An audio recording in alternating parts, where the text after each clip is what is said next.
মণিমালাস ব্লগে তোমাদের স্বাগত আর অনেক ভালোবাসা। সেদিনকার কাঁচরাপাড়ায় গেছিলাম কিছু টুকিটাকি জিনিস কিনবো বলে, আর সঙ্গে কিনবো আমার বরের কিছু জামা কাপড় আর আমারও কিছু জামা কাপড়। তবে আমার জামা কাপড়টা দেখছিলাম বিবেকানন্দ মার্কেটে, কারণ সত্যি কথা বলতে আমি বিশেষ একটা চুড়িদার পরি না, কিন্তু এবছর আমার খুব ইচ্ছা করছে যে চুড়িদার কিনবার। বেশিরভাগ সময় কিন্তু কুর্তি পরি, আর সেরকম বিয়ে বাড়ি বা অনুষ্ঠান বাড়ি হলে শাড়িটাই পছন্দ করি। কিন্তু যদি ট্রেন পথে বা অন্য কোনো পথে যদি একটু যাবার হয় তখন শাড়িটা ক্যারি করতে ভীষণ অসুবিধা হয়, আর সব জায়গায় কিন্তু কুর্তিটা চলে না। তো এখন কিন্তু 3 পিসের যে চুড়িদারের সেটগুলো বেরিয়েছে খুব সুন্দর, বিয়ে বাড়িতেও কিন্তু চলে। তো আমি চিন্তা ভাবনা করছিলাম ওরকমই কিছু একটা কিনবো। কিন্তু আমার একটা সমস্যা হলো, আমি কিন্তু যখন মার্কেটে ঘুরি মানে যাই কিছু কিনতে না, তো তখন কিন্তু আমার জিনিস খুব পছন্দ হয়, কিন্তু যখন একদম ফাইনালি যাই যে এটা আমি কিনবো বলে, তখন সেই জিনিসটা আমার আর পছন্দই হয় না। কেন আমি জানি না। দেখুন এখানে কিন্তু অনেক রকমের লং কুর্তি আছে, চুড়িদার আছে, সবকটাই কিন্তু আমার মোটামুটি ভালোই লাগছে। কিন্তু যখন আমি কিনতে গেলাম তখন একদম কাছ থেকে দেখে আমার মনে হলো না, এটা ঠিক আমার ভালো লাগছে না বা এর মেটেরিয়ালটা ভালো না। তো যাই হোক, সেখান থেকে আমি তারপর চলে গেলাম এক্সপ্রেস বাজারে। তো এক্সপ্রেস বাজারে আমি আমার বরের জন্য জিন্সের প্যান্ট কিনতে গেলাম। আমার শাশুড়ি মা বলেছিল যে এবছর পুজোতে ওকে একটা জিন্সের প্যান্ট আর একটা টি শার্ট হোক বা শার্ট হোক দেবে। তো তার জন্য চলে গেছিলাম কাঁচরাপাড়ার এক্সপ্রেস বাজারে।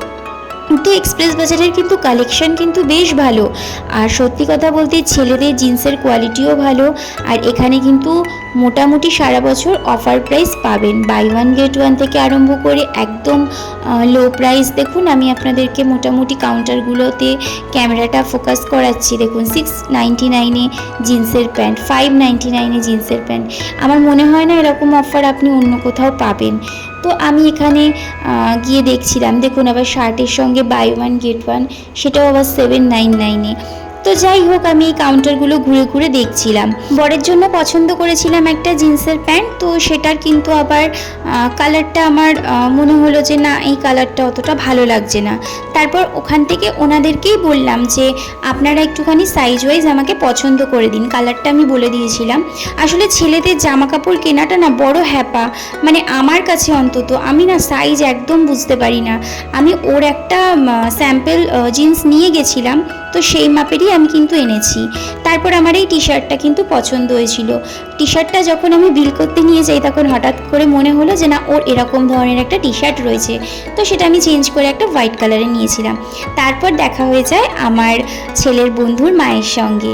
তো ও কিন্তু এখানে মার্কেটিং করতেই এসেছিল, অনেকক্ষণ ধরেই মার্কেটিং করেছে। বাইরে প্রচণ্ড বৃষ্টি হচ্ছিল, ওরা আর বেরোতে পারিনি, যে ও আমাকে দেখাচ্ছে যে কী কী মার্কেটিং করেছে। তো ওর সাথে একটুখানি গল্প করলাম, তারপরও কিন্তু চলে গেল। আমিও কিন্তু বৃষ্টি মাথায় নিয়ে বেরিয়ে পড়লাম, কারণ বাড়িতে আজকে ভাই আসার কথা আছে। এতক্ষণে ভাই মনে হয় চলেও এসেছে। তো আমিও তড়িঘড়ি করে বেরিয়ে পড়লাম, আর আমার প্রচণ্ড খিদেও পেয়েছে। আর বাইরে বৃষ্টি মাথায় কী বা খাবো, তারপর আবার বিবেকানন্দ মার্কেটেও ঢুকে পড়েছিলাম। একটা চটি কিনে নিলাম, তারপর সেখান থেকে সিধা টোটো ধরে বাড়িতে এসেই আমি জিজ্ঞেস করেছি তোমরা কি বানিয়েছো, কারণ আমি জানি ভাই আসলে কিছু না কিছু তো বানাবেই। তো দেখলাম চাউমিন বানিয়েছে, খুব খুশি হয়েছিলাম। এই যে আমার ভাইয়ের বউ চলে এসছে। তো আমরা সবাই মিলে কিন্তু খুব এনজয় করছিলাম আর খাচ্ছিলাম। আজকের ভিডিওটা কিন্তু আমি এই পর্যন্তই রাখলাম। যদি তোমাদের ভালো লাগে তাহলে অবশ্যই একটা লাইক কমেন্ট করো, আর আমার চ্যানেলটাকে প্লিজ সাবস্ক্রাইব করে দিও।